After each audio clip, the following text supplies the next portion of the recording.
Hello, everyone, and welcome back to another episode of Business Builders. I'm your host, Charles Stannis. Today's episode is about working remotely and how to create a happier employee who gets more done. Remote work can be an amazing opportunity for organizations and their employees, but it isn't for everyone. Today, we'll cover everything from the benefits of working remotely, how to manage your team and employees, and even the importance of having a great structure. But first, let's meet today's guest, Pete Zimick. Pete is the CEO of Novi AMS, an association management software company built for associations by associations. Pete, welcome to the show. Thanks so much for having me. I appreciate it. Absolutely. So I'm super excited about today's topic. I know it's definitely been a hot topic considering everything that we've gone through the last year and, whether people have shifted and are now working for themselves, or people are, just kind of starting up. They now have the time to kind of create that business that they've always wanted to. They're starting up and they're trying to figure out, whether working remotely is a good fit for them and their team. So with that being said, why don't you give a little bit of background and history on yourself of why you are a big fan of working remotely? Yeah, so I like to say that I've been working remotely since before it was cool. Basically, I started in sales like many of your chamber members. And at that point, my office was really the car. And I really didn't see a point in driving to the physical office for my company, only to then leave again. I would just go straight to my first appointment for the day. So I sort of naturally started off as a remote worker. And when I went into business for myself, my first real tech job, my first real tech company, I sort of looked around and said, well, why do I need to work in an office? Why do we need that extra expense? And quite frankly, do I really want to waste that extra 2 hours of my day dealing with the commute and dealing with lunch and all the rest? So just really created that company right out of my house. And like many of your, like many of you guys know, back in the day when you'd have a company like that was remote, the first thing you did was you went and found an address because you weren't considered legitimate without one. And I think one of the best things that the pandemic has done is it showed everyone just how legitimate remote work is, and that remote work doesn't mean just doing your laundry all day and watching your kids. Remote work actually means working remotely. Yeah, and I know I can speak for a lot of people when the biggest thing that always comes to their mind is that commute, right? You don't have to deal with it if you're going into a big city, or if you're driving, 20, 30 minutes from the suburbs into another city. It's probably the first thing that comes to everyone's mind. So that's awesome. I guess let's kind of jump right in. What in your mind would be something that someone needs to look at first when thinking about whether or not working remotely is a right fit for their company?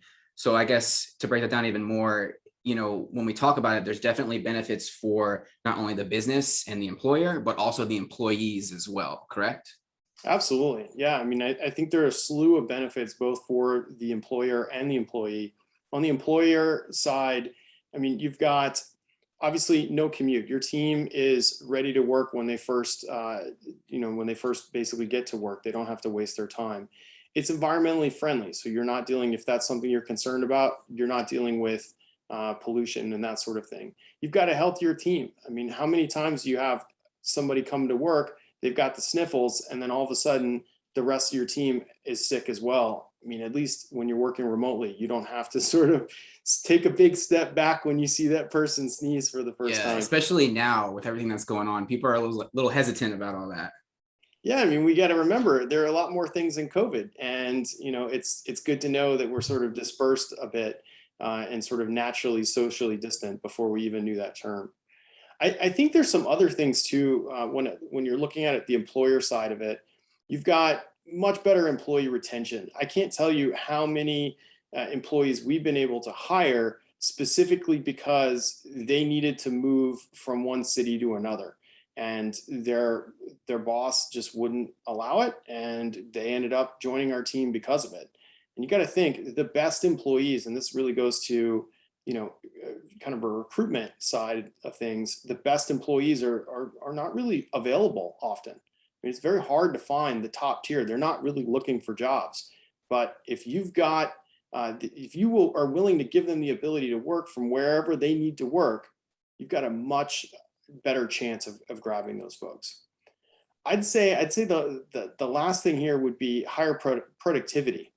I mean, if you think about it, how many times when you're in that brick and mortar environment. You've got folks just kind of walking by and going to the water cooler and that sort of thing. And in remote work, you really don't have so much of that. You don't have team members just constantly interrupting your work all day. So, I even hear it from some of my customers who are in the office today. They say, well, for that heads down project, I have to work from home. There's no other way that I can get it done. I think that's a consideration there. Could you elaborate a little bit more on that employee retention aspect? Because I think that plays a big role in it. You had touched on, usually the best employees aren't necessarily available. And I feel like, you kind of hit it on the head where you said, you're kind of leveling that playing field, right? Where now you're able to provide something that maybe your competitors aren't. Absolutely. I mean, I've got an employee who she was running the equivalent of a chamber of commerce in a small town, in a military town, and her husband's in the Air Force, and he was lucky enough to be stationed in the same town at the same base for 8 years or 9 years. And she really, she loved her job and she had no intention of leaving. Well, he's in the Air Force. Uncle Sam calls, tells you need to move halfway across the country. Well, now what does she do? And she goes to a city that has very little infrastructure and very little economy outside of the base itself. What is she going to do? Well, for us, it was wonderful. We were able to recruit her and get her on our team, and our customers absolutely love working with her. So that's sort of an example there of making sure that you can retain, not only go and get employees and recruit them, but also retain them. Yeah, that's a great point. Okay, so we talked a little bit about the benefits for the employer. What about the employees themselves? Well, yeah, I mean, speaking more about employees, I think it's those life changes, like, a husband or a wife needing to move, or all of a sudden realizing that now you need to go and take care of a family member, maybe an aging parent or something like that. I've seen even just the need for flexible schedules. So, maybe you've got a spouse who has non-traditional working hours, and now maybe you have a young child that you need to take care of.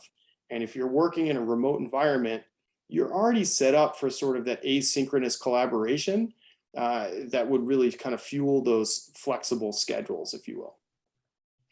Yeah, absolutely. Would you say that having your kind of own workspace, your own customizable workspace, is a huge benefit for an employee? Because I know a lot of people, they have that extra office at home that, for the longest time has just been kind of empty, right? They haven't used it. But now if they're working remotely, they kind of have their own opportunity to basically, shape it any way that they see fit. Yeah, absolutely. I mean, and for most of us, that means, deciding maybe we want the standing desk, or, we want the, whatever sort of things that make that office feel like home. But you got to think, what if someone is disabled? I think remote work is phenomenal because it gives an opportunity for folks to be on a completely level playing field. And I think it's just, again, it's a wonderful opportunity in that way. Yeah, definitely. So looking back, if people have just started working remotely or they're thinking about it, and maybe there's certain things that they obviously haven't thought of or don't think that they need to think of, can you kind of touch on a little bit of those aspects? Yeah, I mean, I think if you are an employer, there are a couple of things that you need to consider when you're making this decision of, do we sort of force our team back to the brick and mortar work environment?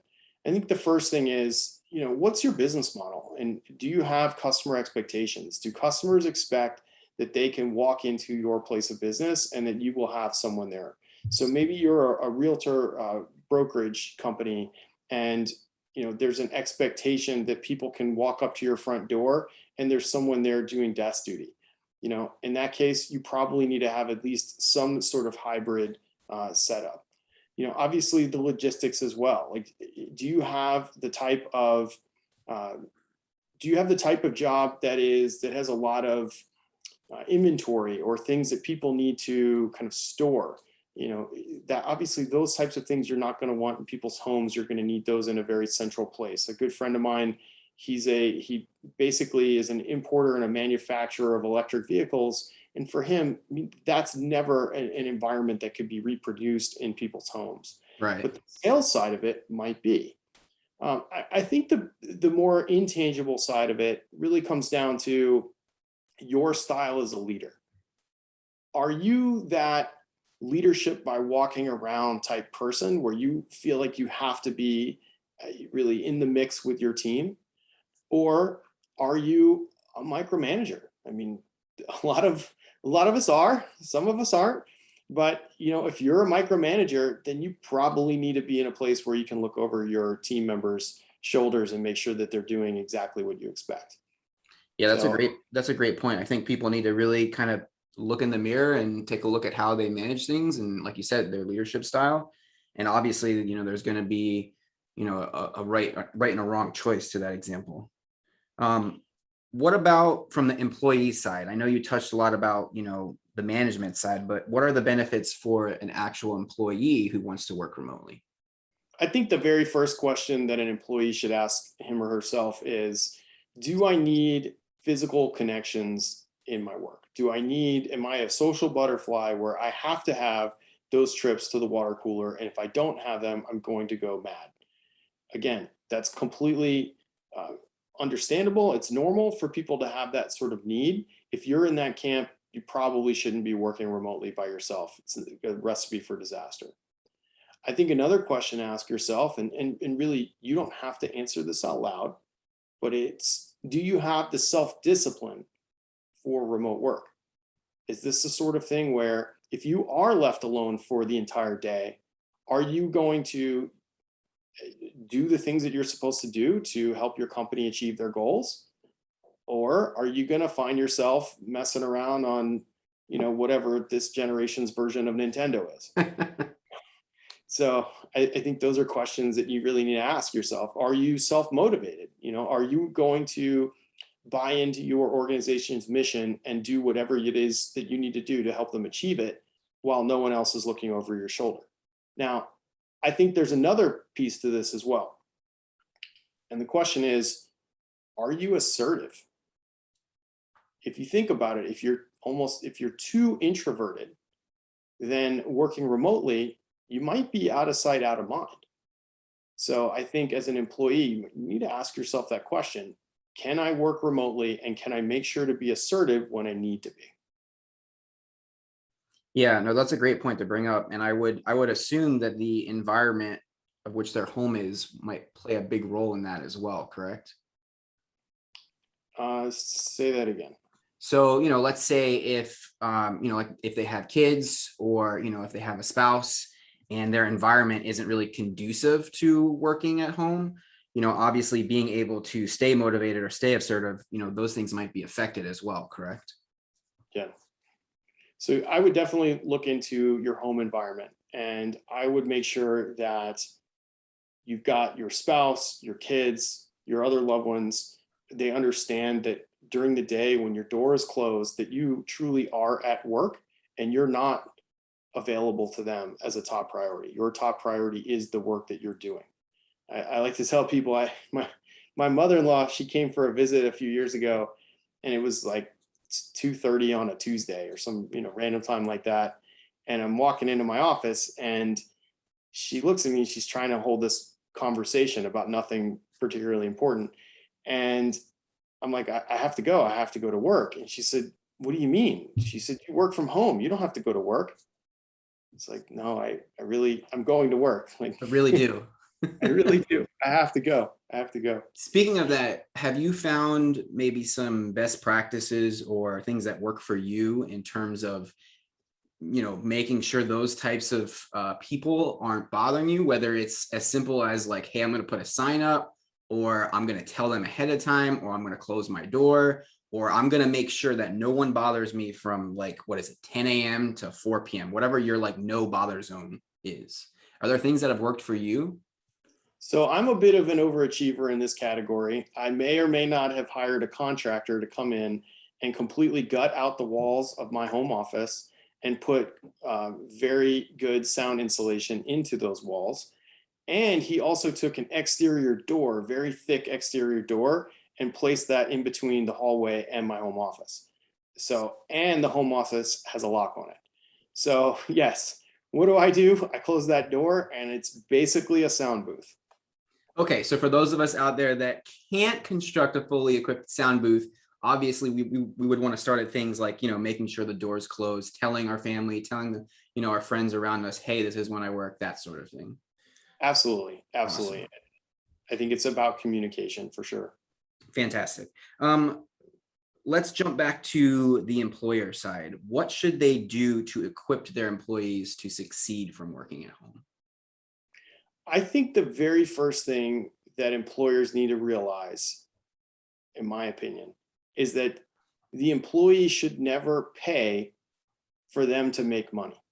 Meaning, the employee should not be on the hook to pay the costs that the employer has of running their business.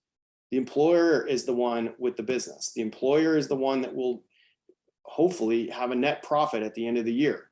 And sometimes that net profit can be quite large compared to the employee's salary. So it is on us as employers to do the ethical thing and to make sure that we cover the reasonable business expenses of our employees the same way we would have in a brick and mortar environment. We're not going to ask someone to show up with their personal laptop in a brick and mortar environment. And if you're doing that, honestly, you're doing something wrong. And Sounds it's like the same thing. you got quite a feeling for that.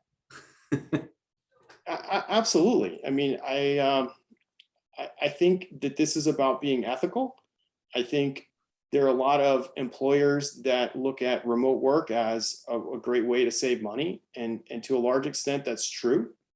But I think as employers, we need to realize, again, we are the ones operating the business. These folks are helping us to achieve our goals, and we need to support them. Yeah, very well said. So that infrastructure that you talked about, what does that look like? Are we talking about laptop expenses, internet expenses, right? I mean, these are all normal things that if you were working from a brick and mortar location, you would have to pay for, correct? Yeah, absolutely. I mean, I think that there are three different pieces to your digital infrastructure. The first is obviously high-speed internet. And most of us this day and age, we do have high-speed internet coming into our homes. We're very lucky and blessed to have that. Not all of us do. I think that's something that we as employers need to realize, that there might be folks who don't have high-speed internet. In any case, in my opinion, it's on us as employers to pay a stipend towards the internet. So one of the things that I'll do is when someone comes to work with us, we'll ask, hey, tell us about your internet package. How fast is it? Let's test it with you. How much are you paying for that?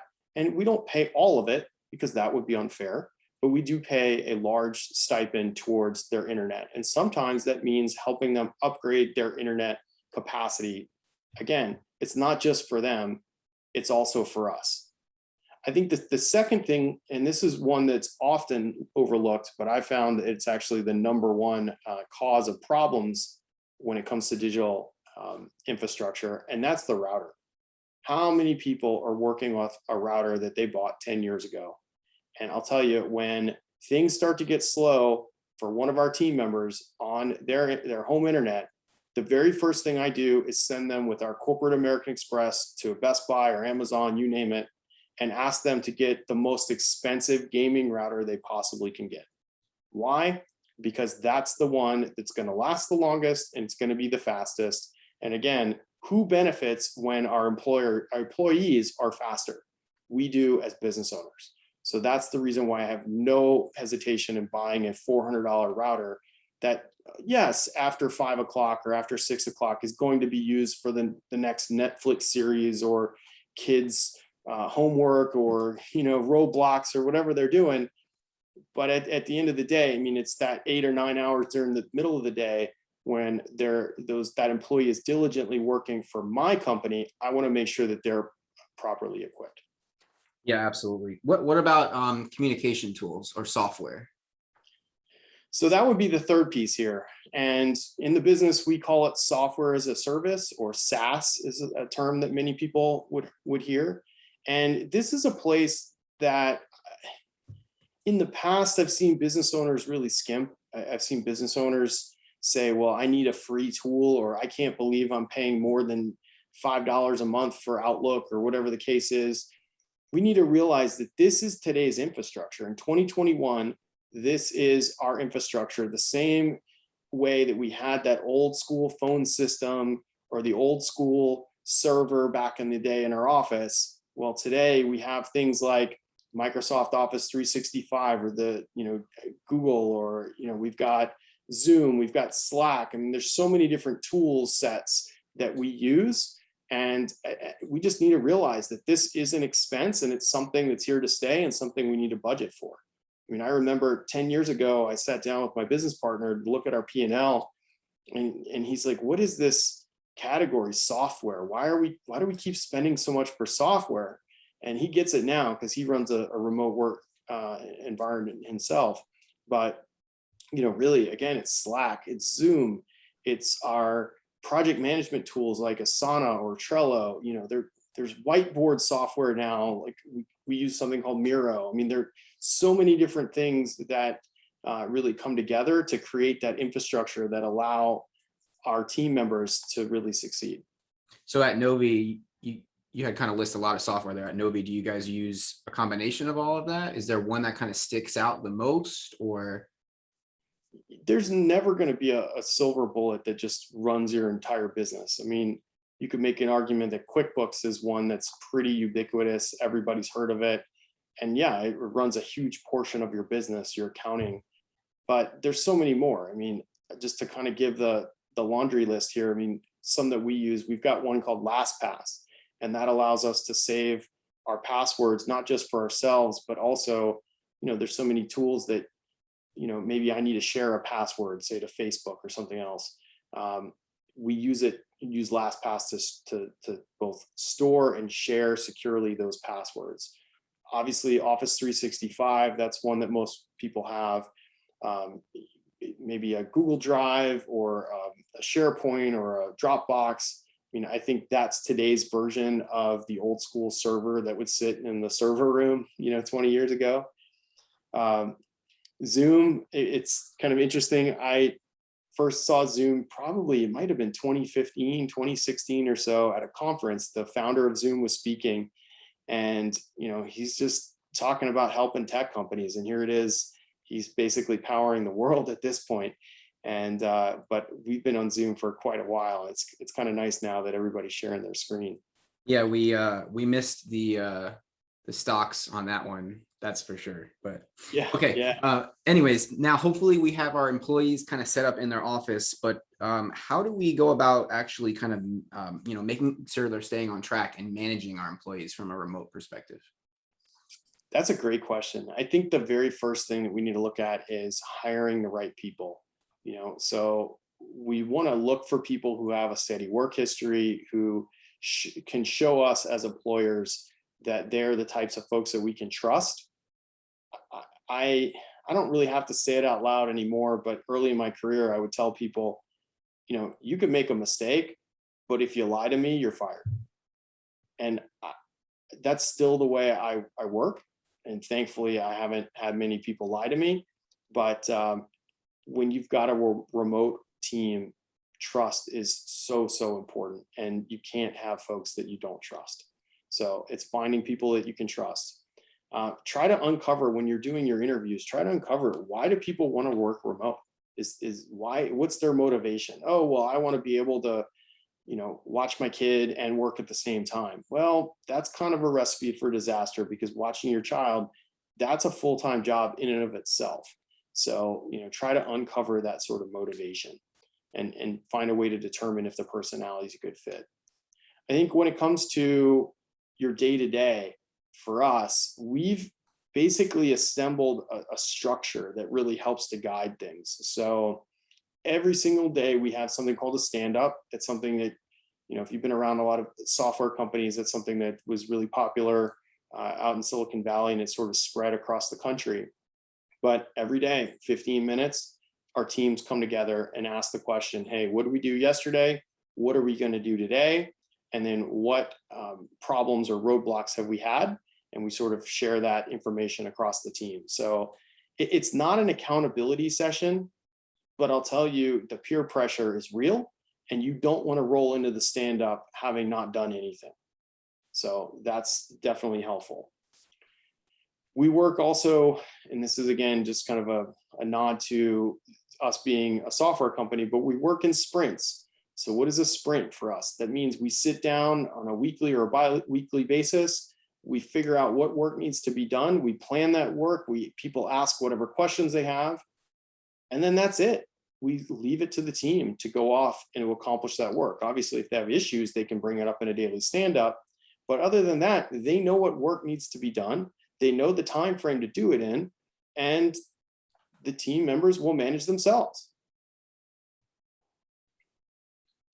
Would you say that you only, because you had mentioned your stand-ups are roughly what, 15, 20 minutes? Would you say a lot of times you stick to that 15 minutes? Because I know, when we talk about working remotely, having those longer remote meetings can kind of tie into a lot of people's work time. So would you say you guys try to schedule other opportunities or other times to solve certain problems, or do you usually just try to get as much out as you can and then kind of work on things as they arise? Well, it's interesting because, for decades and decades, people have been complaining about meetings, right? Nobody wants to go to a bunch of meetings. And for us, you think, oh man, I've got a meeting every single day. This is going to be horrific. Well, you'll notice, number one, we time limit the meeting, the stand up, to 15 minutes. And that is sacrosanct. We're not going to go over it. People are more than welcome to schedule a meeting at 15:01 if they want, and start the next meeting, and it's expected. Quite frankly, our updates in those stand-ups run maybe 6 or 7 minutes total. And we save the second half of those meetings for something called the parking lot. So if someone brings something up and they need to discuss it, we can discuss it in the parking lot. If it gets bigger than that, then yes, we could schedule a meeting to discuss whatever that other issue is and do a more proper deep dive.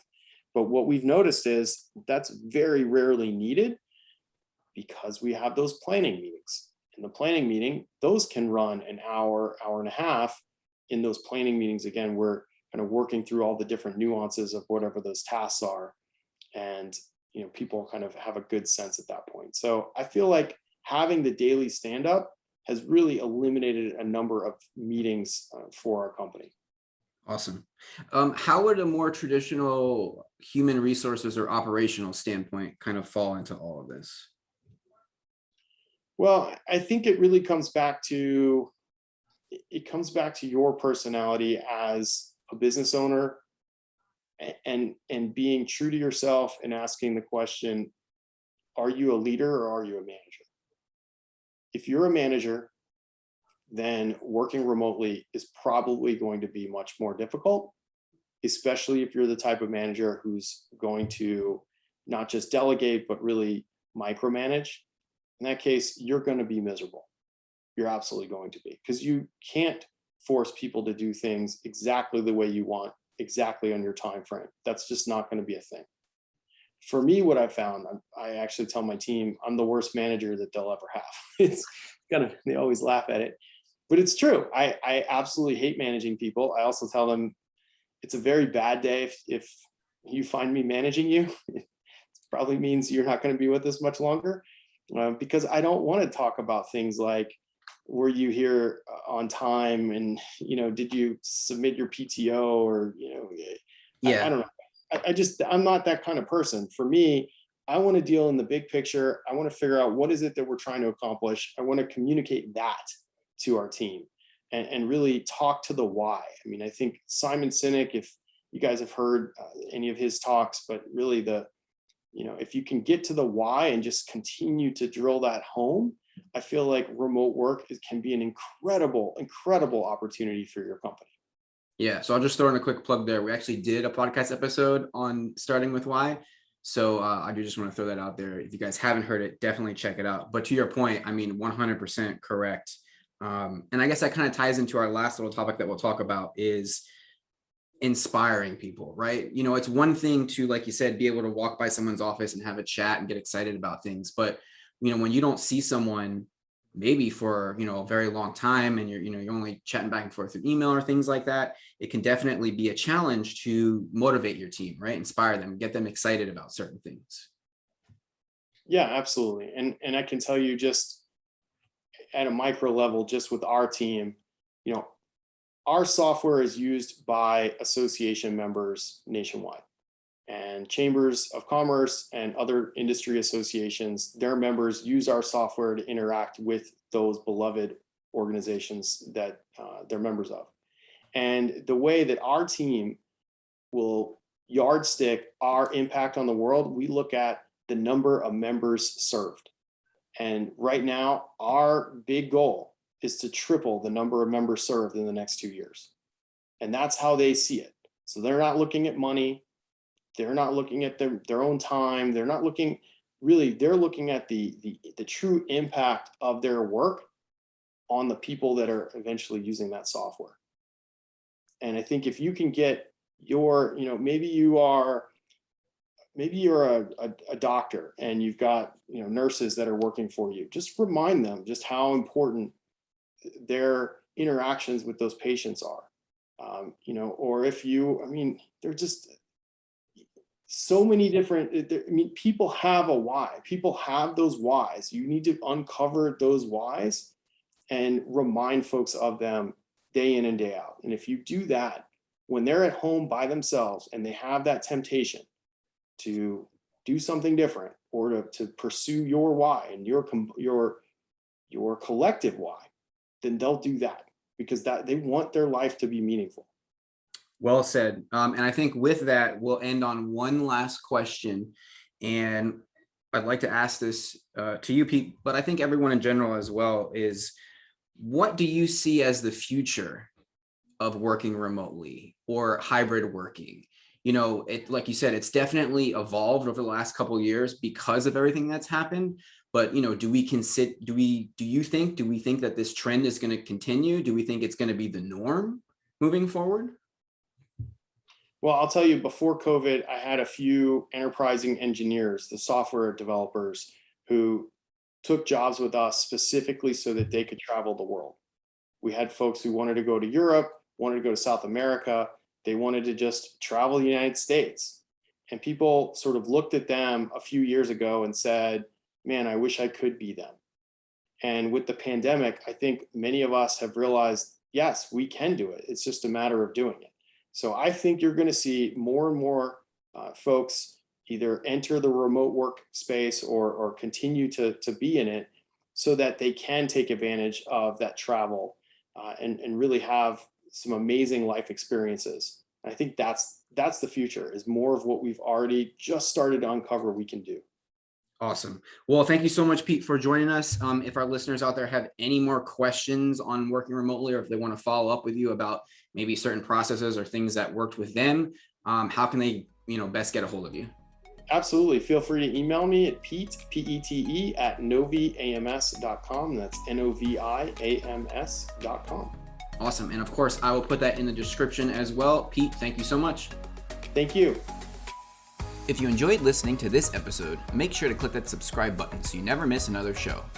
Join other professionals looking to grow their business with Southwest Florida Inc. at SWFLinc.com and sign up for a free membership today. Thanks so much for listening to Business Builders. We'll see you next time.